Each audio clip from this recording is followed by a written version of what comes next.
কালহারা, দুঃখহারা, দারিদ্র্যহারা, কষ্টহারা, রোগহারা, হারা হারা মহাদেব।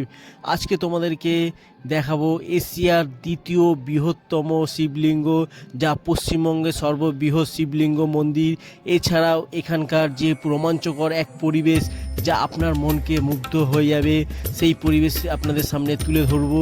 এবং এখানকার যে ইতিহাস এই মন্দিরের, যা 262 বছরের প্রাচীন ইতিহাস এই মন্দির, সেই ইতিহাস সম্পর্কে আপনাদেরকে জানাবো।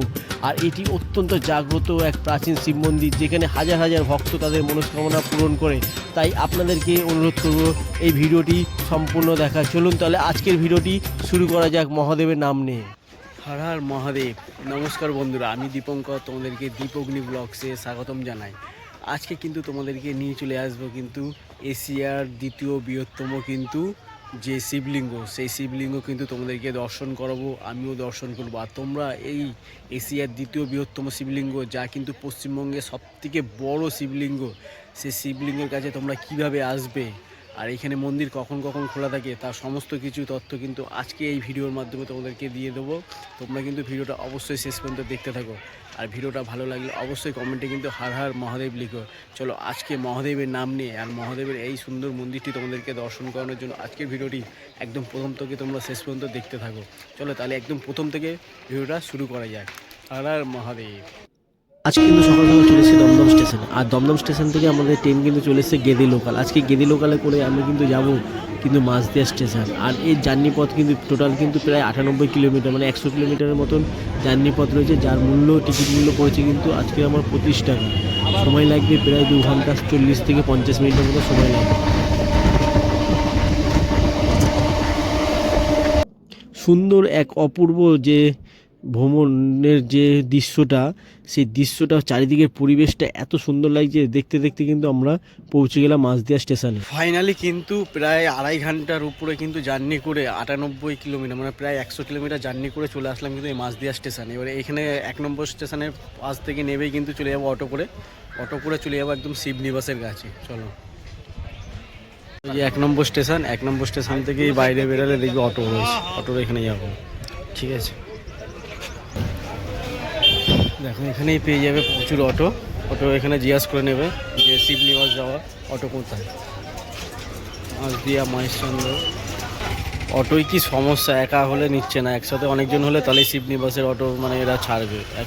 এবার এক একটা জায়গায় এক একটা রয়েছে, এবার একসঙ্গে যদি অনেক লোক হয় তাহলে হচ্ছে যাবে। এবারে যদি একা হলে যেতে চাইছে না, একসাথে 4-5 জন হলে তাহলেই ওখানে অটো থাকবে না, দাঁড়িয়ে থাকতে হবে, লোক হবে, তারপর যেতে হবে। দেখো ওখানে অটো না পেলে সামনের দিকে আরও অটো আছে, সেখানে যাবে, সেখানে গিয়েও দেখতে পারবে। আমি সামনের দিকে যাই, গিয়ে তারপর তোমাদেরকে জানাচ্ছি। দেখো এখানে টোটো অটো যেতে চায় না শিবনিবাসের দিকে, একা হলে 4-5 জন থাকলে তাহলে যেতে চায়। ওর জন্য একটু এগিয়ে মেন রাস্তার দিকে যাচ্ছি। মেন রাস্তার দিকে গিয়ে টোটো ধরতে পারি কিনা দেখি ওখানে গিয়ে।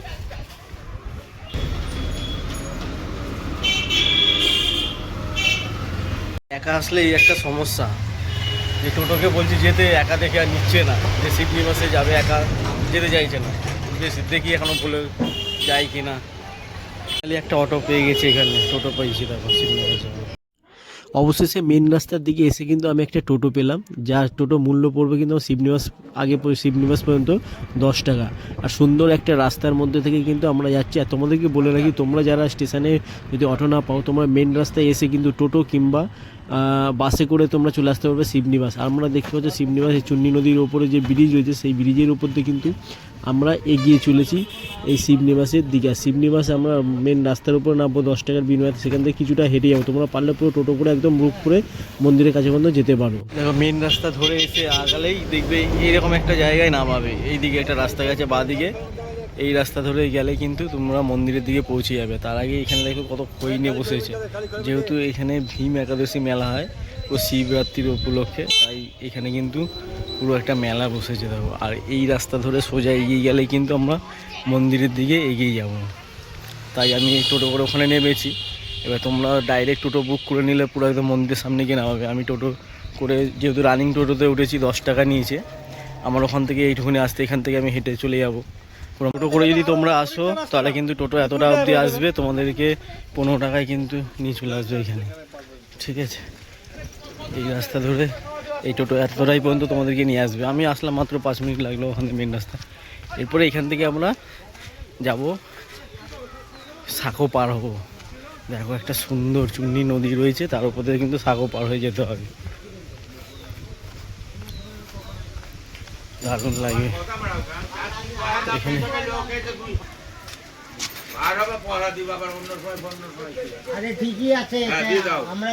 ক টাকা লাগবে? টাকা লাগবে আমাদের টাকা ক টাকা? ক টাকা? চলো চলো, এখানে কিন্তু পার হওয়ার জন্য কিন্তু 3 টাকা করে মাথা পিছু দিতে হবে কিন্তু, এই যে সাঁকোটা পার হওয়ার জন্য। আর এখানে কিন্তু এখনও সেই পুরনো দিনের কাঠের যে বাঁশের যে সাঁকো রয়েছে, সেই সাঁকো কিন্তু এইখানে পার হতে হবে। দেখো এইখানে। আর এই পাশে একটা রেলপথ, এটা একটা ব্রিজ আছে ওপাশে, সেই ব্রিজ করা রয়েছে। ওপাশে ব্রিজ করে তোমরা যদি আসো, ওপাশ দিয়ে ব্রিজ ধরেও আসবে। আর আমি যে রাস্তাটা দিয়ে আসলাম, এইটা হচ্ছে ওই সামনেটা, তোমরা গাড়ি করে আসলে ওইটা ব্রিজ করা আছে, ওখানে দেখতে পাচ্ছ ব্রিজ করা দিয়েছে, ওর উপর দিয়ে আসতে পারো। আর এইখানেও কিন্তু একটা কাঠের সাঁকো রয়েছে পুরনো দিনের, যে সাঁকোগুলি হয় সেই কবে পার হয়েছিলাম। আর সেই বাঁশের, কাঠের বলছি, এটা পুরো বাঁশ দিয়ে তৈরি। এই দেখো কত সুন্দর লাগছে পুরো পরিবেশটা। আর এর ওপারেই কিন্তু শিবনিবাস মন্দিরটা। দেখো এখানকার পরিবেশ দেখে সত্যি মন মুগ্ধ হয়ে গেল। অপূর্ব এক পরিবেশ, যা কিন্তু মন মুগ্ধ হয়ে যাবে। সত্যি দারুণ কিন্তু পরিবেশটা লাগিয়ে, দেখো কত সুন্দর গ্রাম্য পরিবেশ। নিচ দিয়ে চুন্নি নদী বয়ে চলেছে। সামনের দিকে এগিয়ে যাই।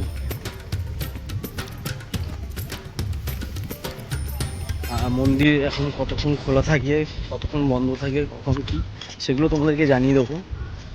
সেই মন্দিরের ইতিহাস সম্পর্কেও তোমাদেরকে জানাবো। কাঠের উপর দিয়ে হাঁটছে, কিরকম ভয় ভয় লাগবে হালকা হালকা। কাঠের সাঁকো কিন্তু, এই কাঠের সাঁকোটা কিন্তু গভর্নমেন্টের পক্ষ থেকে কিন্তু একটা লোহার ব্রিজের মতো, কোনোরকম যে পাবলিক যাওয়ার জন্য যে ব্রিজ, লোহার ব্রিজ সেরকম করতে পারে কিন্তু। চলো, এখানে কিন্তু একটা গেট করা আছে। দেখো সান শিবনিবাস নদী মেলা, ঠিক আছে, এখানে গেট করা রয়েছে। এখান থেকে কিন্তু ভিতরে প্রবেশ করতে হবে, ঠিক আছে। তার আগে অনেকে যারা পুজো দেয়, তারা কিন্তু এই যে চুন্নি নদী রয়েছে, এই নদী প্রাঙ্গণে এসেই কিন্তু তারা স্নান করে তারপরে কিন্তু মন্দিরে প্রবেশ করে মন্দিরে পুজো দেয়, ঠিক আছে। আর দেখো মন্দির প্রাঙ্গণে এখন প্রবেশ করব। আর এখন যেহেতু এখানে মেলা হচ্ছে, ভীম একাদশী থেকে কিন্তু এখানে মেলা চলবে পুরো কিন্তু সেই শিবরাত্রির পর্যন্ত। আর এই ভীম একাদশীতে মেলাটা স্থাপন করেছিল কে? রাজা কৃষ্ণচন্দ্র কিন্তু এই ভীম একাদশী মেলা চালু করেছিলেন। চলুন মন্দির প্রাঙ্গণের দিকে যায়। আর মন্দিরের সাইডে অনেক দোকানপাট রয়েছে, দেখুন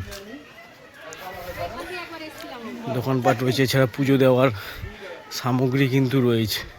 চলুন আগে মন্দিরের ভিতরে প্রবেশ করে দর্শন করা, তারপরে আশেপাশে তো আপনাদেরকে ঘুরে দেখাবো। এখন ভিতরে কিন্তু প্রবেশ করছি।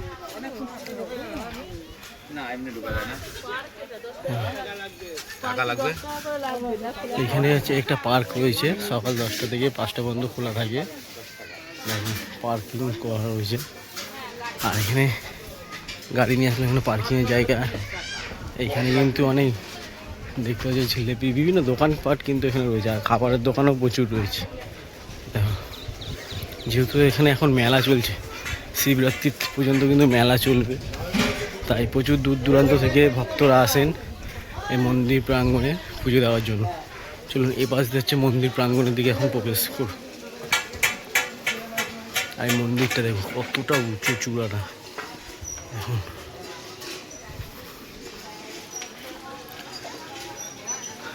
উঁচু উঁচু চূড়া।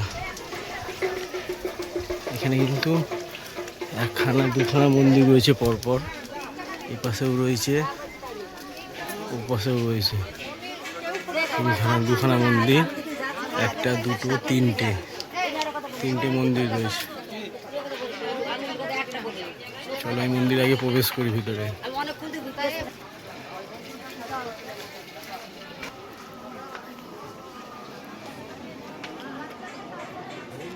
আর এখানে কিন্তু মদ্যপ অবস্থায় মন্দিরের ভিতরে প্রবেশ কিন্তু নিয়ম নেই। আর এখানে দেখতে বাইরে মোমবাতি ধূপকাঠি তোমরা ধরাতে পারবে, ঠিক আছে।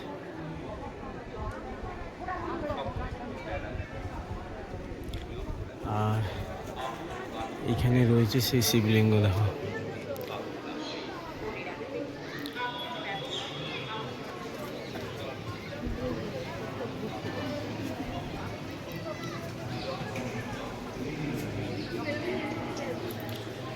দেখো সব ভক্তরা কিন্তু পুজো দিচ্ছে।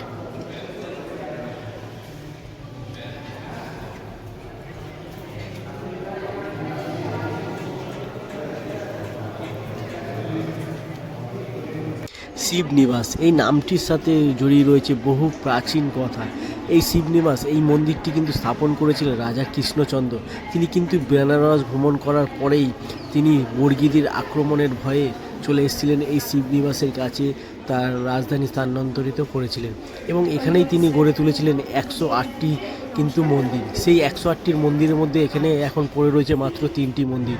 এই মন্দিরটি হচ্ছে সবথেকে বড় মন্দির, যেটি রাজরাজেশ্বরী মন্দির, যেটিতে রয়েছে কিন্তু কোষ্ঠী পাথরের সবথেকে বৃহৎ, এশিয়ার দ্বিতীয় বৃহত্তম শিবলিঙ্গ এবং পূর্ব ভারতের প্রথম বৃহৎ শিবলিঙ্গ কিন্তু রয়েছে। এবং এরপরে যে মন্দিরটি দেখাবো সেটা হচ্ছে দ্বিতীয় আরেকটা রয়েছে, সেটি কিন্তু তিনি তার রানী, ছোট রানীর জন্য মন্দির প্রতিষ্ঠিত করেছিলেন। আর এই মন্দিরটি কিন্তু তার বড় রানীর জন্য প্রতিষ্ঠিত করেছিলেন রাজা কৃষ্ণচন্দ্র। এরপরেও আরেকটি মন্দির আছে যেটি কিন্তু রাম সীতা মন্দির। এই 3টি মন্দিরই কিন্তু বর্তমানে প্রতিষ্ঠিত রয়েছে এবং এই মন্দিরটি বহু প্রাচীন, 263 বছরের প্রাচীন এবং খুবই জাগ্রত কিন্তু একটি মন্দির।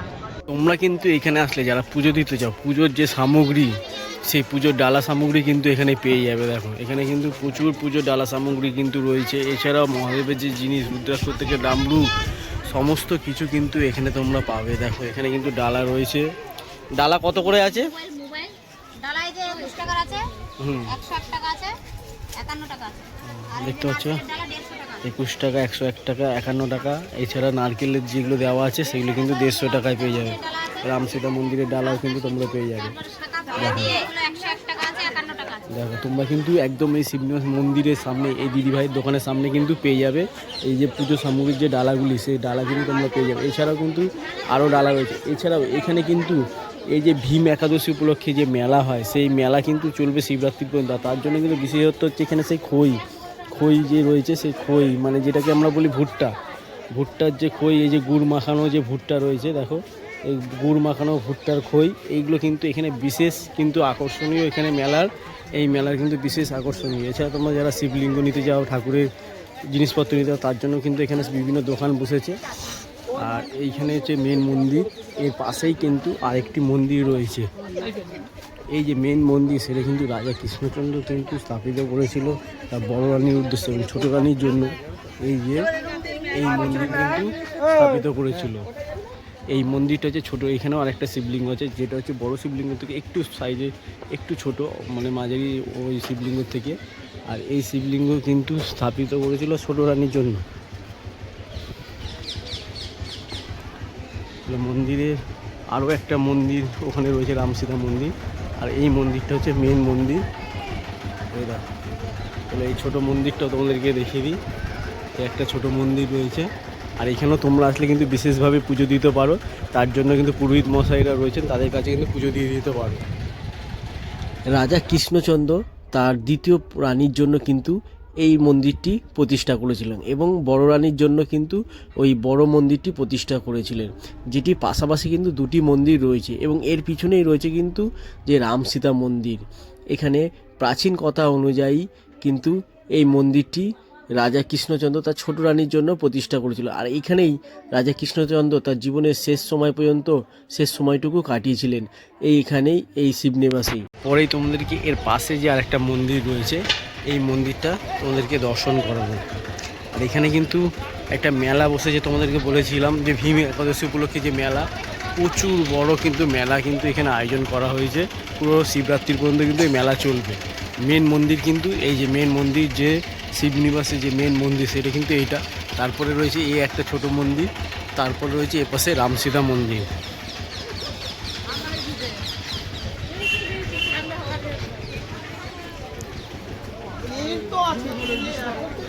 তোমাদেরকে রাম সীতা মন্দির দর্শন করাই। চলো এখন কিন্তু আমরা মন্দিরের ভেতরে প্রবেশ করবো।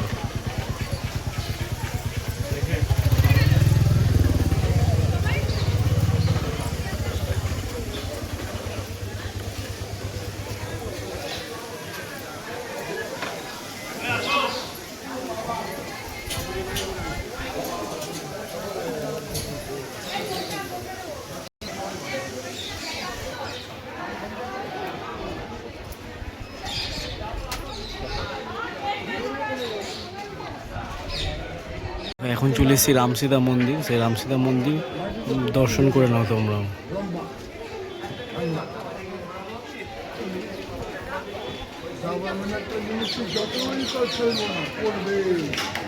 চলো এবারে এখানে হচ্ছে যে বিশেষত নদীয়া রামসীতা শিব মন্দিরে দর্শনের সময়সূচি আছে। গ্রীষ্মকালে দেখো সময় রয়েছে, মানে হচ্ছে গরমকালের সময় সকাল 8টা থেকে 12টা, বিকেল 4টে থেকে 6টা এই মন্দিরটা। তবু এখন মেলা বিশেষ সময়ে মানে মেলার টাইম যেহেতু, তাই এখন টাইমটাই অন্যরকম রয়েছে। আর শীতকালে 8টা থেকে 12:30, বিকেল 3:30 থেকে 6টা।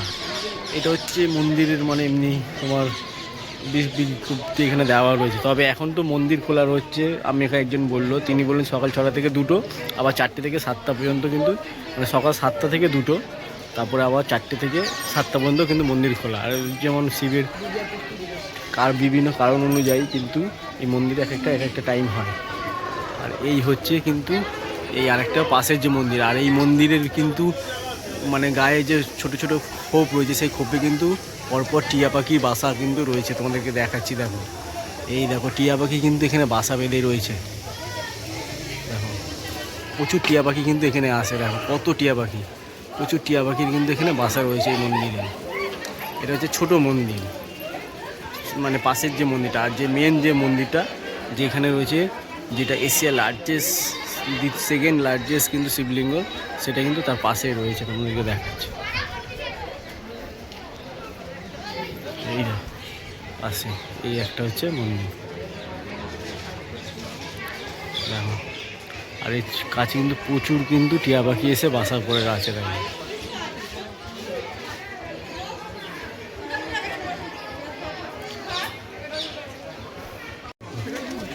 এখানে গুড়ের খই রয়েছে, খই বলতে ভুট্টা, গুড় দিয়ে করা কিন্তু।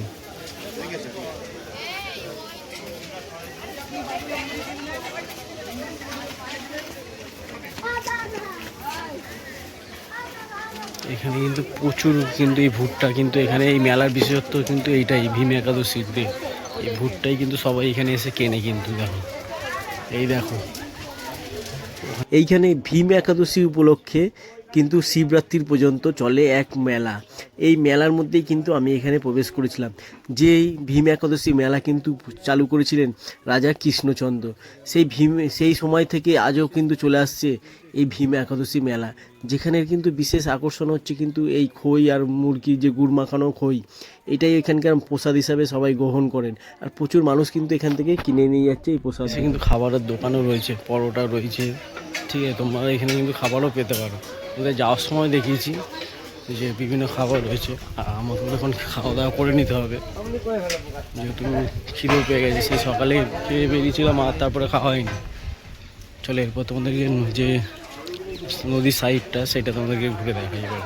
এইটা হচ্ছে সেই স্নানঘাট, যেখানে হচ্ছে ভক্তরা এসে কিন্তু এই ভক্তরা এসে কিন্তু এখানে স্নান করে তারপর মন্দিরে পুজো দিতে যায়, ঠিক আছে। এই হচ্ছে স্নানঘাট। আর এটা হচ্ছে চূর্ণী নদী, ঠিক আছে। এই যে নদীটা, এই মানে যে নদী রয়েছে, এটা সংস্কার করা হয়েছে। এটা কিন্তু আরও একটি নদীর সাথে গিয়ে মিশেছে, ইছামতি আরেকটা একটি নদী রয়েছে, তার সাথে কিন্তু মিশেছে। আর এর ওপাশে রয়েছে কিন্তু আরেকটা মানে ব্রিজ করা রয়েছে, ওপাশে গাড়ি যেতে পারবে। আর এই ব্রিজটা কিন্তু আপাতকালীন কিন্তু বাস দিয়ে সাঁকো দিয়ে করা রয়েছে। এইটা যদি লোয়ার টেক্সচার দিয়ে করলে, যদি প্রশাসনের পক্ষ থেকে এটা লোয়ার টেক্সচার দিয়ে করে দেওয়া হতো, তবে কিন্তু বেশ দারুণ লাগতো। আর পরিবেশটা এক কথায় বলতে দারুণ, কিন্তু অপূর্ব মনোরম পরিবেশ। কিন্তু তোমরা শুধু এখানে দেখবে পরিবেশটা কত সুন্দর লাগছে, অনেক সুন্দর পরিবেশ। এরপরে এখানে আরও ঘোরার জায়গা রয়েছে, সেই জায়গাগুলি সময় নেই তাই এক্সপ্লোর করতে পারলাম না। সেই জায়গাগুলি তোমাদেরকে এই জায়গাগুলি যতটা পারছি তুলে ধরার চেষ্টা করছি।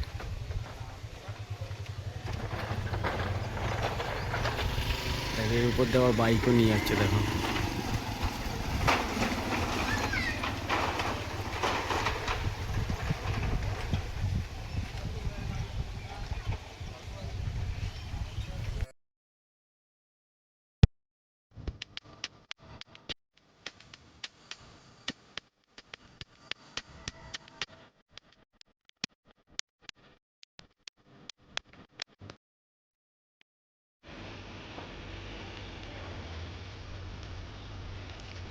দেখো চারিদিকটা কত সুন্দর লাগে, দেখো পরিবেশটা দারুণ লাগে। আর এবারে শিবরাত্রিতে কিন্তু সেরা ঠিকানা কিন্তু হতে পারে তোমাদের জন্য। তোমরা কিন্তু শিবরাত্রির আগে, শিবরাত্রির সময় এই মন্দিরে এসে কিন্তু, পবিত্র মন্দিরে এসে তোমরা কিন্তু মহাদেবের দর্শন করে যেতে পারো। এখানে কিন্তু বহু দূর দূরান্ত থেকে ভক্তরা কিন্তু এখানে আসে। কলকাতা থেকে মাত্র 2 ঘন্টা 40 মিনিটের মধ্যেই কিন্তু তোমরা চলে আসতে পারবে এই মন্দিরটির কাছে। আর কিভাবে আসবে তোমাদেরকে তো বলেই দিলাম কিভাবে আসবে, তোমরা ওইভাবেই কিন্তু চলে আসতে পারো। পাশের সাঁকো যখন খারাপ হয়ে যায় তখন এই ভ্যাসেল টাইপের আছে, এই ভ্যাসেল দিয়ে মানুষ পারাপার করায়। এটা একটা খাল টাইপের হয়ে গেছে, কিন্তু এটা একটা নদী, চূর্ণী নদী, ঠিক আছে। আর কত সুন্দর লাগছে সত্যি, এক অপূর্ব লাগছে এটা। এমন অন্য এক সময় যদি আসা যেত সকালের দিকে, তাহলে নৌকো ভ্রমণ করে যদি যাওয়া যায় দারুণ কিন্তু লাগতো। তো বন্ধুরা, আজকের ভিডিওটা তোমাদের কেমন লাগলো? আর আজকের এই যে এশিয়ার দ্বিতীয় বৃহত্তম শিবলিঙ্গ, যেটাই বর্তমানে দ্বিতীয় আছে কিনা বলতে পারছি না, তবে আমার যতটুকু সম্ভব জেনেছি যে এটা দ্বিতীয় বৃহত্তম কিন্তু শিবলিঙ্গ এশিয়ার মধ্যে। আর এই সম্পর্কে তোমাদেরকে যতটা পারলাম তথ্য দেওয়ার চেষ্টা করলাম। আর যেহেতু একা এসি, তাই যে একটু শর্ট ভিডিওগুলি যে বানাবো আর যে ছবি তুলবো সেইটা কিন্তু আমার হয়নি। শুধু নিজের সেলফি ছাড়া আর কোনো রকম মানে ছবি তুলতে পারিনি, যেহেতু একা আসতে হয়। আর যে আমি আমার যে ওয়াইফকে সাথে নেব, তার একটু শরীরটা অসুস্থ বলে তাকে নিয়ে আসতে পারিনি। এর ফলে কি হয় যে নিজস্ব ছবিগুলি আর তুলতে পারি না, পছন্দের ছবিগুলি। আর তোমাদের জন্য যতটা পারলাম, তোমাদের বিশেষ করে এখানে আসা তোমাদের জন্য। এছাড়া কিন্তু এখানে এসেছিলাম যেহেতু মহাদেবের আর কদিন পরেই কিন্তু শিবরাত্রি রয়েছে, তাই তোমাদেরকে তার আগে একটা পশ্চিমবঙ্গের সবথেকে বড় জাগ্রত যে মহাদেবের মন্দির, সেটা তোমাদের সামনে তুলে ধরার চেষ্টা করলাম। তোমরা কারা কারা এখানে এসছো আর কারা কারা আসবে অবশ্যই কমেন্ট করে জানিও। আর ভিডিওটা ভালো লাগলে অবশ্যই লাইক করো না, কিচ্ছু করো না, শুধু একটা কমেন্ট করো, হর হর মহাদেব শুধু কমেন্ট করে যেও, এটা একটা রিকোয়েস্ট হইলো। চলো তাহলে দেখাচ্ছে আবার একটি নতুন ভিডিওতে, নতুন ব্লগে। ততক্ষণ তোমরা সুস্থ থেকো, ভালো থেকো। হর হর মহাদেব, নমঃ পার্বতী ফতয়, হর হর মহাদেব।